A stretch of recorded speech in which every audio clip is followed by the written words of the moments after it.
পড়ব শহীদ ভগৎ সিং এর গল্প। ইংরেজদের হাতে দেশমাতৃকার লাঞ্ছনা, দেশের মানুষের উপর অত্যাচার বন্ধ করার জন্য মরণপণ লড়াই চালিয়েছিলেন বিপ্লবী ভগৎ সিং। স্কুলে পড়ার সময় থেকেই ভগৎ সিং মনে মনে শপথ নিয়েছিলেন পরাধীনতার শৃঙ্খল থেকে ভারতবাসীকে মুক্ত করবেন। ভগৎ সিং এর জন্ম হয়েছিল 1907 খ্রিস্টাব্দে 23শে মে পাঞ্জাবের কল্যাণপুরে। তাঁর বাবা সর্দার কৃষণ সিং স্বাধীনতা সংগ্রামী ছিলেন, ফলে খুব ছোটবেলা থেকে দেশের প্রতি মমত্ববোধ গড়ে উঠেছিল তাঁর।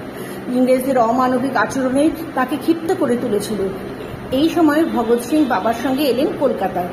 এখানে তখন নানা দাবি নিয়ে ইংরেজ সরকারের বিরুদ্ধে তুমুল আন্দোলন চলেছে। ভগৎ সিং ভর্তি হলেন কলকাতার একটি প্রাথমিক স্কুলে। পড়াশোনার পাশাপাশি ভগৎ সিং স্বাধীনতা আন্দোলনের খোঁজখবর নেন। ইচ্ছে হয় আন্দোলনে যুক্ত হবার, কিন্তু তখনও সেই বয়স হয়নি। প্রাথমিক স্কুলে পড়া শেষ হলে পাঞ্জাবে ফিরে যান আবার। সেখানে লাহোর DAV হাই স্কুলে ভর্তি হন। তখন একটু বড় হয়েছেন, কোনো বাধা তাকে আটকাতে পারেনি। মহাত্মা গান্ধীর আহ্বানে তিনি বেরিয়ে পড়েন স্কুল থেকে, যোগ দেন অসহযোগ আন্দোলনে। এরপর তিনি লাহোর ও কানপুর চলে যান, আরও নিবিড়ভাবে স্বাধীনতা আন্দোলনে যোগ দেবেন বলে। সেখানে পরিচিত হন যশপাল, বটুকেশ্বর দত্ত, যোগেশচন্দ্র চ্যাটার্জি, চন্দ্রশেখর আজাদ প্রমুখ স্বাধীনতা সংগ্রামীদের সঙ্গে। এরা ইংরেজ শাসনের অবসান ঘটানোর জন্য আন্দোলনকে আরও তীব্র করে তুলেছিলেন।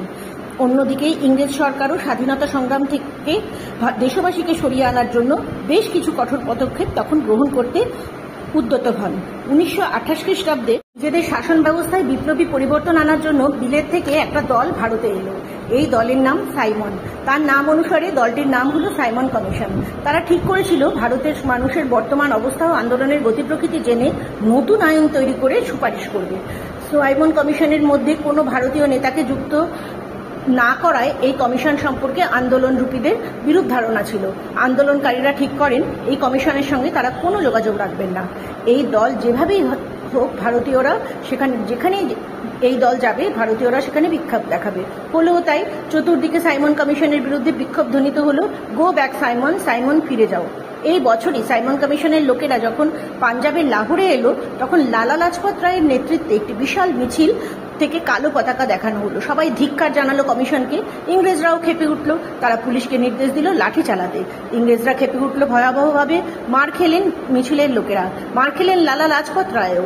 মারাত্মকভাবে আহত হলেন তিনি। কিছুদিন পরেই লালা লাজপত রায়ের মৃত্যু হলো।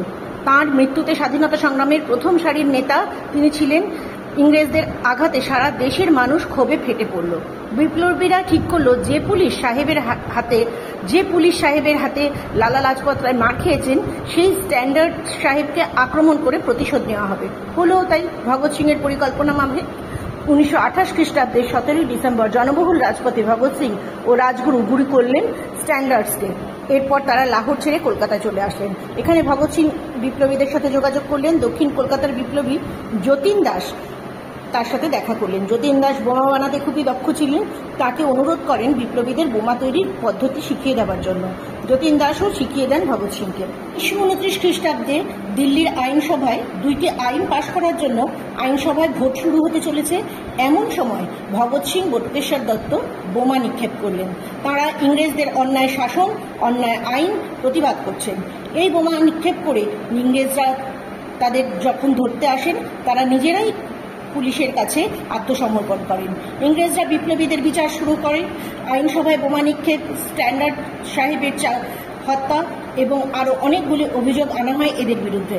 একে একে অনেক বিপ্লবী ধরা পড়েন। বিপ্লবী দলের নেতা আজাদ এলাহাবাদে পুলিশের সাথে যুদ্ধে তিনি নিজেই আত্মহনন করেন, যাতে কোনো তথ্য তার থেকে পুলিশ আদায় করতে না পারে। ইংরেজদের বিচারে ভগৎ সিং, রাজগুরু, সুখদেবের প্রাণদণ্ডের হুকুম হয়। অন্যদের দীর্ঘকাল কারাদণ্ডের নির্দেশ দেওয়া হয়। 1931 খ্রিস্টাব্দে 23শে মার্চ লাহোরে সর্দার ভগৎ সিং, রাজগুরু, সুখদেবের ফাঁসি হয়। যাবজ্জীবন কারাদণ্ড হয় বটুকেশ্বর দত্তের। ভগৎ সিং ফাঁসির মঞ্চে দাঁড়িয়ে চিৎকার করে বলেছিলেন, ইনকলাব জিন্দাবাদ, অর্থাৎ বিপ্লব দীর্ঘজীবী হোক। তিনি বুঝেছিলেন তার মৃত্যু হলেও তার আদর্শ বেঁচে থাকবে। তার আদর্শে উজ্জীবিত হয়ে অন্য তরুণরাও এগিয়ে আসবে দেশের জন্য। মানুষের সংগ্রাম জয়যুক্ত হবেই। জেলে থাকাকালীন তিনি বহু লেখাপড়া করেছেন এবং বিভিন্ন লেখা আমরা সেই সময় লিখিত অবস্থায় পাই।